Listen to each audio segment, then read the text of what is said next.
Bismillahirrahmanirrahim. Alhamdulillahirabbil alamin. Wassalatu wassalamu ala al-mab'uts rahmatan lil alamin. Nabiyina Muhammad wa ala alihi wa sahbihi wa man tabi'ahum bi ihsanin ila yaumiddin, amma ba'd. Ini majelis yang ke-12 dari pembahasan kita mengkaji kitab Umdatul Fiqh karya al-Imam Muwaffaquddin Abu Muhammad Ibnu Qudamah Al-Maqdisi rahimahullahu ta'ala. Baik, pembahasan berikutnya berkaitan dengan babu salatil marid. Di dalam bab ini ada 10 pembahasan yang kita jadikan sebagai fokus pembahasan. Yang pertama, pendahuluan seputar orang sakit. Nah, Ibnu Qudamah rahimahullah berkata, babu salatil marid. Bab salat orang yang sakit.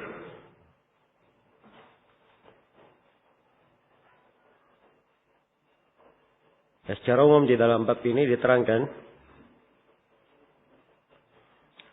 bagaimana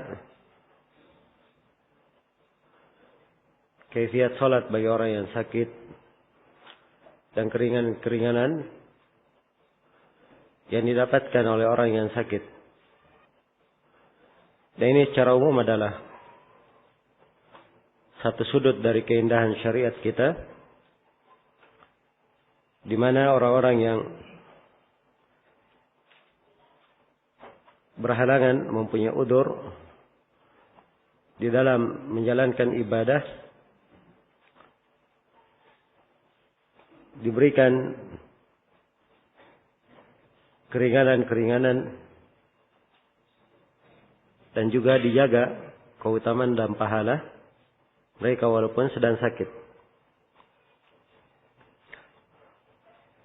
Rasulullah sallallahu alaihi wasallam bersabda dalam hadits Abu Musa al-Asy'ari riwayat Al-Bukhari,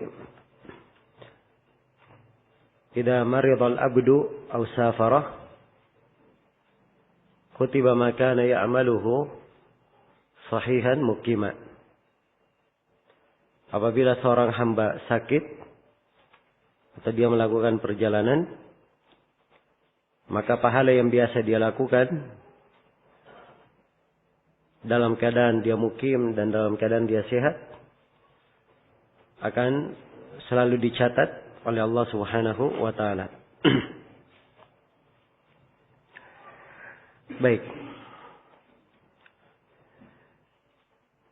Kemudian di sini diberikan ketentuan oleh Ibnu Qudamah tentang sakit yang mendapatkan udzur. Kata beliau, wal maridu idza kana al-qiyamu yazidu fi maradihi shalla jalisan. Orang yang sakit kalau berdiri akan menambah penyakitnya, maka dia salat dalam keadaan duduk. Ya. Jadi ketentuan apa yang akan disebutkan dalam salat orang yang sakit di sini, ini adalah penyakit yang memberikan halangan untuknya di dalam pelaksanaan salat.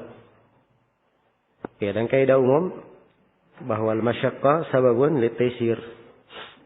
Adanya kesulitan itu sebab adanya kemudahan. Kemudian Ibnu Qudamah terangkan tentang salat duduk dan baring bagi orang yang sakit. Kata beliau, orang yang sakit apabila berdiri menambah dalam penyakitnya, shalla jalisan. Dia boleh salat duduk.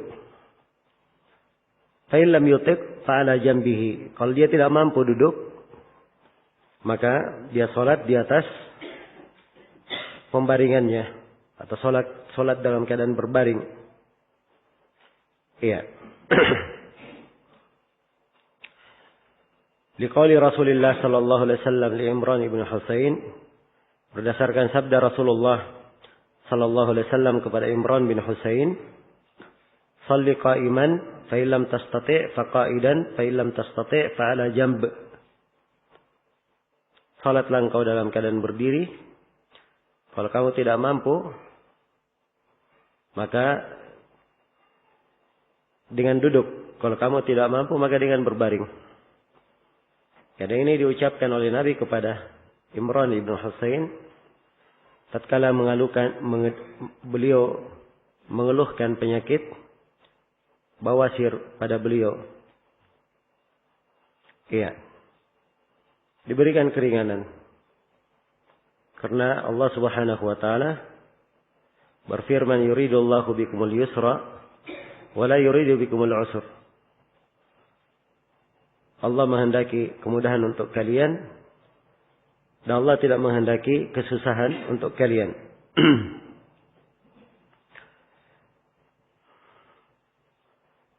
Baik. Jadi di sini diterangkan ketentuan bagaimana ketentuan salatnya. Kalau dia tidak bisa berdiri, maka dengan duduk. Tidak bisa duduk dengan berbaring. Iya. Berbaring ala jambihi, di atas berbaring miring. Di atas bagian kanan ataupun bagian kiri dari badannya. Itu ala jamb.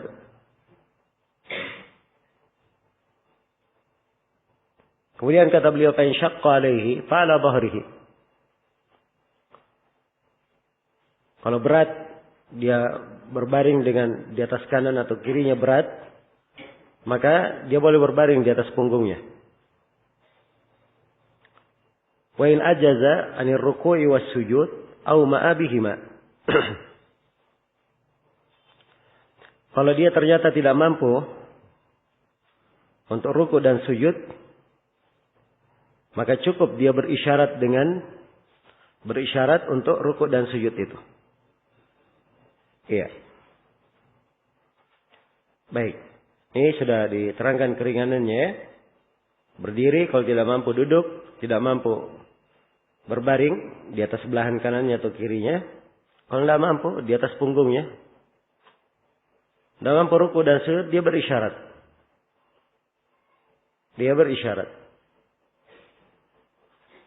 Iya. Yaitu berisyarat dengan kepalanya. Sebab hanya ini yang dikenal di kalangan ulama. Adapun berisyarat dengan tangan, ini dari perkara yang tidak ada dasarnya. Jadi dia berisyarat dengan kepala. Kalau misalnya dia ruku, diangkat kepalanya.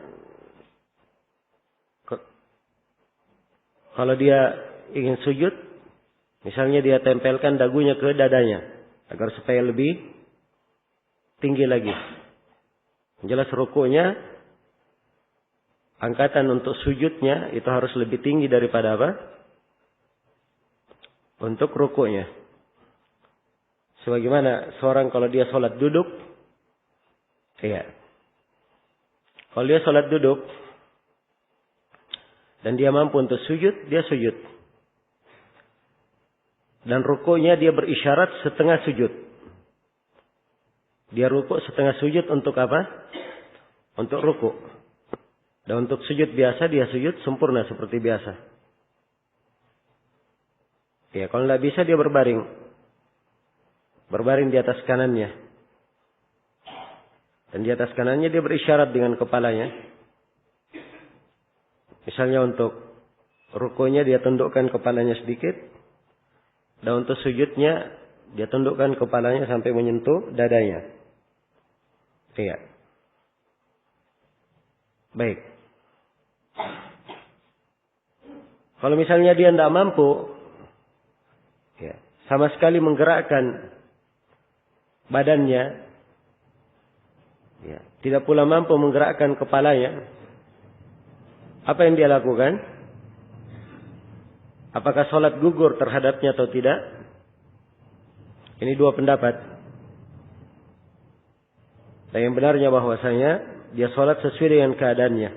Walaupun hanya dia niatkan di dalam hatinya. Dia niatkan membaca, sujud, ruku, berdiri, duduk. Iya. Sebab hanya ini yang dia mampu. Dan Allah Subhanahu wa taala adalah berfirman, "Fattaqullaha mastata'tum." Bertakwalah kepada Allah sesuai dengan kemampuan kalian. Pembahasan berikutnya seputar qada salat yang ditinggalkan saat seorang pingsan. Kata beliau, "Wa alaihi qada'u ma fatahu min as-salawati fi igma'ihi." Ini pendapat Ibnu Qudamah bahwa siapa yang pingsan maka dia wajib mengqada dari salatnya yang telah lalu. Ya, ini pendapat di kalangan Hanabila dan Malikiyah serta Asy-Syafi'iyah, dan ini dikuatkan oleh Syekh Ibnu Utsaimin. Ya, rahimahullahu taala. Baik. Dan sebagian ulama ada yang berpendapat di pembahasan ini bahwa di waktu qada atau di saat pingsan tidak ada qada. Ini sudah berlalu ya. Kemarin di pembahasan awal syarat salat kita terangkan bahwa ada yang berpendapat tidak wajib dia mengqadanya. Dan Ibnu Qudamah rahimahullahu taala di sini berpendapat wajib diqada.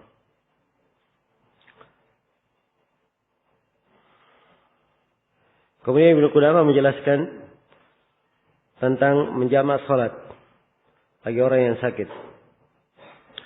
Kata beliau, "Wa in syaqqa alaihi fi'lu kulli salatin fi waqtiha falahu al-jam'u baina adh-dhuhri wal 'ashr wa baina al-isha'aini fi waqti ihdahuma."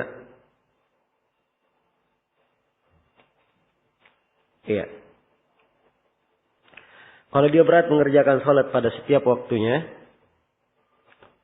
dan ini umumnya orang yang sakit ya, kadang dia perlu banyak istirahat. Dan kadang tidurnya lebih banyak daripada apa? Bangunnya. Iya. Maka kalau setiap kali sholat, dia bangun untuk sholat, kadang memberatkannya. Karena itu kalau dia berat melakukan sholat pada waktunya, dia boleh menjamak antara duhur dan asar. Dia boleh menjamak antara maghrib dan isya pada waktu salah satu dari keduanya. Maksudnya boleh dia jamak takdim dan boleh dijamak apa? Dijamak takhir. Iya. Sebab Nabi sallallahu alaihi wasallam menjamak salat di keadaan yang kesulitannya lebih kurang daripada ini. Dalam hadits Ibnu Abbas riwayat Bukhari dan Muslim, Ibnu Abbas berkata, "Jama'an Nabi sallallahu alaihi wasallam بين الظهر والعصر وبين المغرب والعشاء بالمدينة في غير خوف ولا سفر." Nabi sallallahu alaihi wasallam menjamak antara duhur dan asar, antara maghrib dan isya di Madinah, padahal tidak ada khauf, tidak ada takut, dan tidak ada safar, dan tidak ada perjalanan. Baik. Jadi boleh untuk dia jamak, dan jamaknya di sini boleh jamak takdim dan boleh jamak apa? Jamak takhir.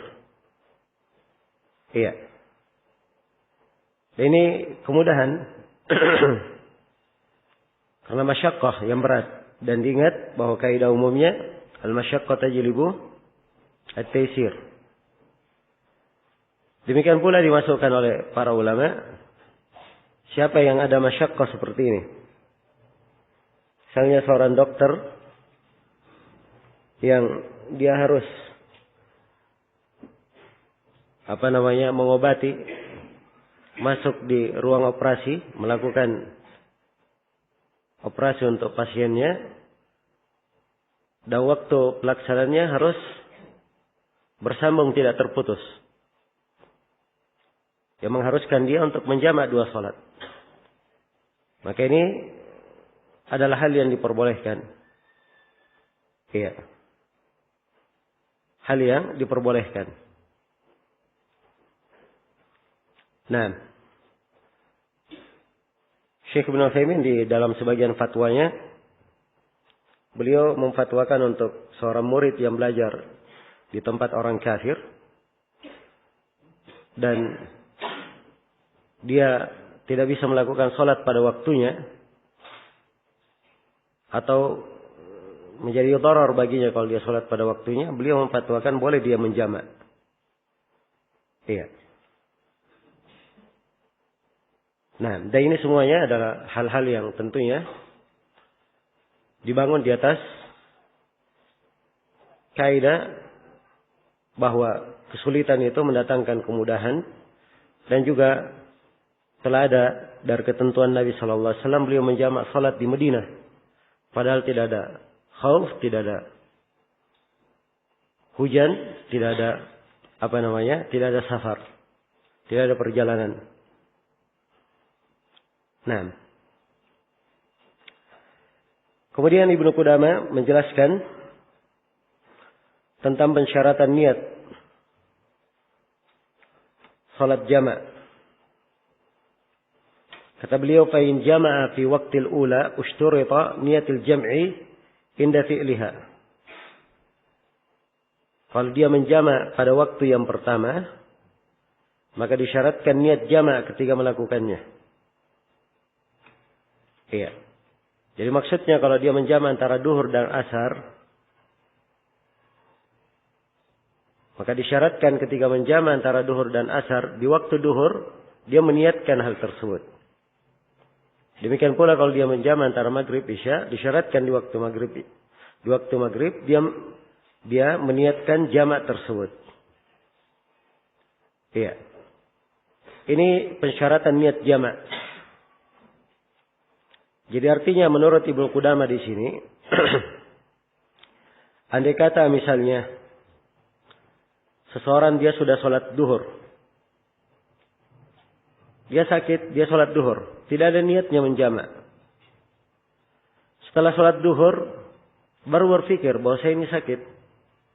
Kelihatannya kalau saya sholat asar nanti, saya tidur kemudian bangun sholat asar akan berat. Baru muncul niat ingin menjamak. Apakah boleh atau tidak? Kalau Ibnu Qudamah, beliau syaratkan menjamak dari mana? Dari awal. Dan ini salah satu pendapat. Ada pendapat yang kedua di kalangan ulama bahwa tidak disyaratkan ada niat penjamak. Sebab yang dimaksudkan menggabungkan sholat. Apabila dia sudah sholat duhur, kemudian dia gabungkan dengan sholat apa?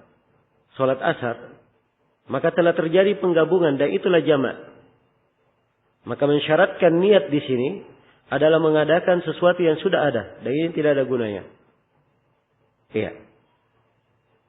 Karena itu yang dikuatkan oleh Syekhul Islam Ibnu Taimiyah, yang dikuatkan oleh Syekh Ibnu Utsaimin dan selainnya, bahwa boleh menjamak walaupun dia tidak meniatkan di sholat yang pertama.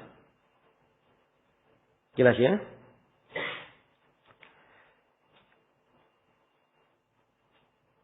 Kemudian pembahasan berikutnya perihal menjamak sholat hanya diperbolehkan bila udzur masih ada. Ini syarat yang kedua dari Ibnu Qudamah. Jadi beliau mensyaratkan beberapa syarat ya, pembolehan menjamak kalau Ibnu Qudamah. Syarat yang pertama, kalau dia ingin menjamak harus dia niatkan dari awal sholat yang dijamak, harus ada niat. Syarat yang kedua ini, kata beliau, wastimrarul udri hatta yashra'a fi tsaniyati minhuma. Ya. Berketerusannya udzur sampai dia memulai pada sholat yang kedua. Nah, jadi sekarang dia ingin menjamak antara duhur dan asar. Begitu dia sholat duhur selesai, ingin dia jamak ke asar, ternyata udzurnya hilang. Anggaplah sakit setelah sholat misalnya duhur misalnya, terasa dia segar misalnya. Atau dia tadinya mau safar, dia sudah jamak, duhur dia sudah lakukan. Tiba-tiba datang berita bahwa mereka tidak jadi safar. Iya. Maka keterusan udzur hingga masuk kepada waktu yang kedua ini disyaratkan. Karena itu yang merupakan alasan pembolehan jamak adanya apa? Adanya udzur. Jadi kalau udzurnya sudah hilang, maka hal tersebut tidak disyariatkan lagi. Karena itu Ibnu Qudamah syaratkan bahwasanya udzur pembolehan jamak harus tetap menyertai ketika dia mulai masuk ke salat yang kedua. Nah, baik. Kalau misalnya terjadi sebaliknya, dia sudah salat duhur, kemudian tiba-tiba dia sakit, dia sehat ya, tiba-tiba dia sakit, atau dia sudah salat duhur, tiba-tiba dia dapat perintah untuk segera safar misalnya, perjalanan. Apakah boleh dia menjamak dengan duhur?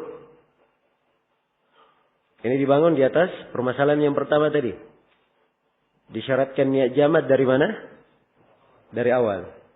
Ya, kalau kita katakan tadi tidak disyaratkan, di keadaan yang seperti ini boleh atau tidak? Jawabannya boleh. Baik. Kemudian Ibnu Qudamah menjelaskan syarat yang ketiga. Ya. Itu tentang waktu tenggang antara dua salat yang akan dijamak. Ibnu Qudamah berkata, wa alla yufarriqa bainahuma illa biqadril wudu. Tidak boleh dipisahkan antara keduanya.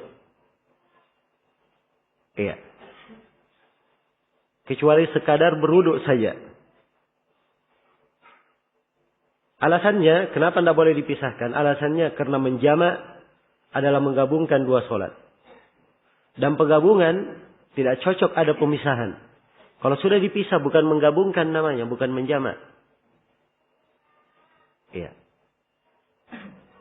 Dan penyebutan sekadar wudu sebab ini ukuran kebanyakan. Jelas ya? Ukuran kebanyakan. Baik, ini pendapat yang dikuatkan oleh Ibnu Qudamah rahimahullahu taala. Ada pendapat yang kedua. Ini yang dikuatkan oleh Syekhul Islam Ibnu Taimiyah dan selainnya, bahwa bersambungnya tidak disyaratkan. Karena menjamak antara dua salat disyariatkan karena udzur, karena memberi keringanan. Iya. Karena ini alasan utamanya adanya keringanan, maka tidak mesti harus bersambung antara keduanya. Jelas ya? Tidak mesti langsung bersambung antara keduanya. Walaupun dipisah dengan jarak. Misalnya dia sudah sholat duhur. Kemudian jam 1 atau jam 2 misalnya dapat berita mau safar, dia jamak. Kalau menurut Syekhul Islam Ibnu Taimiyah boleh saja. Jelas ya? Baik. Sebenarnya dari sisi alasan pendapatnya bagus. Cuman dalam hal yang seperti ini kita menggabungkan dua hal ya. Bahwa memang kata al-jama' itu adalah menggabungkan. Ya, dan alasan seperti Ibnu Qudamah yang mensyaratkan harus bersambung karena diambil dari makna secara bahasa dari kata menjama' itu. Ya, karena itu Nabi sallallahu alaihi wasallam menjama' salat, beliau tidak melakukan salat sunnah antara keduanya, langsung digabungkan. Ya. Karena itu hati-hatinya adalah seperti yang dikatakan oleh Ibnu Qudamah, bahwa untuk menjamak digabungkan antara keduanya atau waktu yang tidak begitu jauh antara keduanya. Baik. Kemudian Ibnu Qudamah menjelaskan tentang jamak takhir.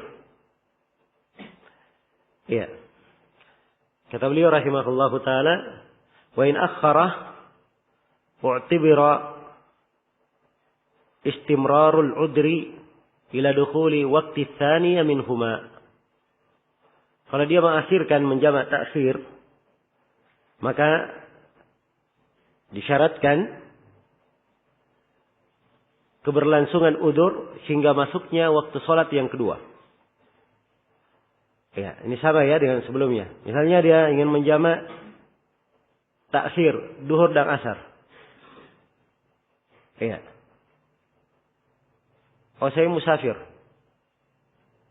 Nanti saya lakukan sholat duhur di waktu asar. Ternyata dia sampai di rumah jam 2 siang.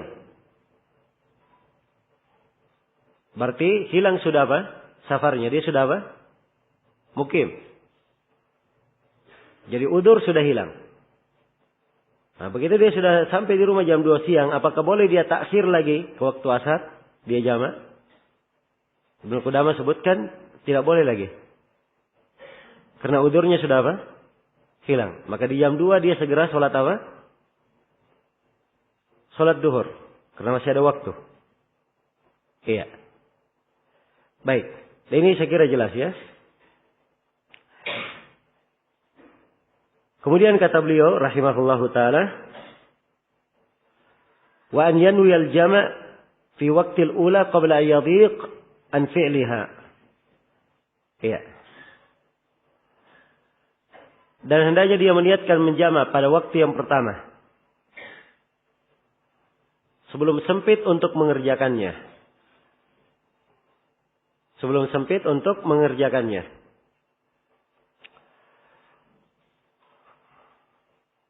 Iya.